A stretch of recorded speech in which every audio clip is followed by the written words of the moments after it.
Pelatih Timnas Indonesia, Shin Tae-yong, melarang para pemainnya untuk tidak tegang dan gelisah ketika berhadapan dengan juara Piala Dunia 2022, Timnas Argentina. Timnas Indonesia akan beruji coba dengan Argentina dalam FIFA Matchday di Stadion Utama Gelora Bung Karno, SUGBK, Jakarta Pusat, pada 19 Juni 2023. Seperti yang kita tahu, memang Argentina ini adalah tim terbaik di dunia. Makanya, untuk persiapan, paling penting dari pemain. Dari hati pemain, ujar Shin Tae-yong. Argentina baru saja mengalahkan Timnas Australia 2-0 dalam partai pertama Tur Asia di Workers Stadium, Beijing, China, pada Kamis, 15 Juni 2023. Sementara, Timnas Indonesia bermain imbang dengan Timnas Palestina 0-0 di Stadion Gelora Bung Tomo, GBT, Surabaya, pada Rabu, 14 Juni 2023. Timnas Indonesia kembali melakukan persiapan untuk melawan Argentina di lapangan Gelora Bung Karno, GBK, Jakarta Pusat, pada Kamis, 15 Juni 2023. Saya minta tolong kepada para pemain, jangan ada yang gelisah. Jangan ada yang tegang. Saya ingin pemain menikmati pertandingan supaya lebih rileks, tutur Shin Tae-yong.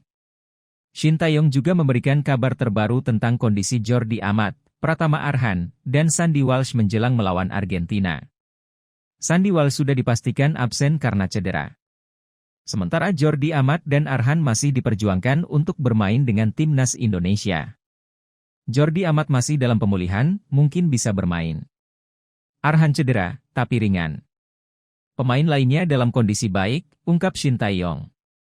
Imbang dengan Palestina, Timnas Indonesia diharapkan tampil maksimal lawan Argentina. Para pemain pun diharapkan bisa tampil maksimal di laga FIFA Matchday berikutnya, yakni melawan sang juara dunia Argentina. Bicara kekuatan, Argentina tentu berada di atas Palestina, dan pastinya di atas Timnas Indonesia. Meski Argentina kabarnya takkan diperkuat sang kapten Lionel Messi, Shin Tae-yong sadar kalau laga nanti tidak bakal mudah. Kami lawan Argentina, seperti kita tahu semua, mereka tim nomor 1 di dunia. Shin Tae-yong mengaku bingung saat mendapat pertanyaan seputar Argentina. Sebab tim Tenggo berpeluang besar mengalahkan Timnas Indonesia. Kalau ditanya target, kami bingung. Kami kembali tanya wartawan. Namun, saya serahkan dengan tetap memberikan instruksi biar kami melakukan permainan kami dengan baik, kata Shin Tae-yong. Saya akan memberikan pesan ke pemain untuk berusaha semaksimal mungkin, imbuhnya. Saat bermain lawan Palestina ada beberapa pemain Timnas Indonesia yang tampil apik dalam pertandingan ini. Siapa saja mereka? Berikut ulasannya. 1. Elkan Bagot. Elkan Bagot jadi salah satu sosok kunci di lini pertahanan Timnas Indonesia dalam partai ini. Posturnya yang tinggi membuat skuad Garuda kerap memenangi duel udara dengan para pemain Palestina. Tak hanya itu, intersep-intersep yang dilakukan Elkan Bagot juga apik. Meski menerapkan garis pertahanan tinggi, ia membuat pertahanan skuad Garuda aman. 2. Asnawi Mangkualam. Asnawi Mangkualam menunjukkan kualitasnya dalam pertandingan ini. Sepanjang laga, ia tak lelah menyisir sisi kiri pertahanan Palestina. Tusukan-tusukannya juga begitu mematikan. Mantan pemain PSM Makassar itu juga beberapa kali mengirimkan umpan-umpan berbahaya ke kotak penalti. Berkat Asnawi Mangkualam, sayap Timnas Indonesia juga sangat hidup dalam pertandingan ini. 3. Rafael Struijk. Rafael Struijk melakoni debutnya bersama Timnas Indonesia pada laga ini. Meski baru pertama kali main, tidak ada rasa canggung dari permainannya, dan ia tampil luar biasa. Berpasangan dengan Dimas Drajat di lini depan, beberapa kali Rafael Struijk sukses membuka ruang bagi para pemain Timnas Indonesia. Sayangnya, ia gagal mencetak gol, padahal mendapatkan peluang matang. 4. Mark Klok. Peran Mark Klok di lini tengah Timnas Indonesia memang tak perlu diragukan. Selain sebagai distributor bola, pemain Persib Bandung ini juga sering membantu lini pertahanan lewat tackle dan intercept. Bersama Marcelino Ferdinand dan Ricky Kambuaya, Mark Klok jadi mesin permainan Timnas Indonesia di laga ini. Daya jelajahnya juga baik, dan ia kerap bertukar peran dengan Marcelino Ferdinand sebagai pembagi bola. 5. Yakob Sayuri. Yakob Sayuri juga jadi pemain yang menonjol pada laga ini. Beroperasi sebagai sayap, ia acap melakukan tusukan-tusukan berbahaya. Tak jarang juga ia masuk ke kotak penalti. Yaqob Sayuri sebenarnya punya peluang untuk mencetak gol ke gawang Palestina. Namun, sepakannya gagal berbuah gol. Meski begitu, tusukan-tusukan dan kombinasinya dengan Asnawi Mangkualam sukses membuat tim lawan kerepotan. Penampilan Rafael Struijk dan Ivar Jenner lampaui ekspektasi.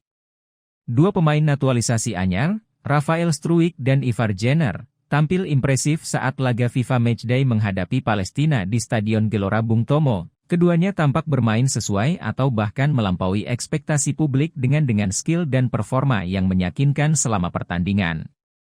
Jenner dan Struijk merupakan pemain naturalisasi yang mengambil sumpah jadi WNI pada Maret 2023. Mereka lahir di Belanda dan memiliki darah keturunan Indonesia dari kedua orang tuanya. Jarak proses naturalisasi dan jadwal pertandingan FIFA Matchday yang berdekatan menjadi alasan awal keraguan. Keduanya dipaksa beradaptasi secara kilat dengan kultur timnas Indonesia yang asing. Kedua pemain juga masih berusia sangat muda, Rafael Struijk berusia 20 tahun sedangkan Ivar Jenner berusia 19 tahun. Mereka juga lebih banyak berkutat dengan kompetisi usia muda di Belanda dan minim pengalaman dengan tim senior, terlebih di level tim nasional. Keraguan semakin besar saat pelatih fisik Indonesia mengungkapkan bahwa kondisi keduanya di bawah standar yang diinginkan Shin Tae-yong. Dengan semua hal tersebut, wajar apabila publik pada awalnya tidak berharap banyak pada laga debut ini. Akan tetapi, keraguan tersebut dijawab dengan penampilan berkelas dan meyakinkan. Struijk dipercaya sebagai starter, menjadi penyerang bersama Dimas Drajat dan Yaqob Sayuri. Ia bermain selama 45 menit sebelum digantikan Dendi Sulistiawan pada babak kedua. Gaya permainannya tenang dengan observasi pertandingan yang baik. Diberkahi dengan kecepatan dan kontrol bola mumpuni, Struijk mampu melakukan penetrasi yang mengancam gawang Palestina. Sayang, penyelesaian akhir dan power tendangan masih menjadi catatan. Sedangkan, Ivar Jenner turun menggantikan Ricky Kambuaya pada menit ke-71. Ia beroperasi sebagai gelandang tengah. Kehadirannya membuat Mark Klok lebih leluasa dalam mengatur permainan dan fokus dalam menyerang.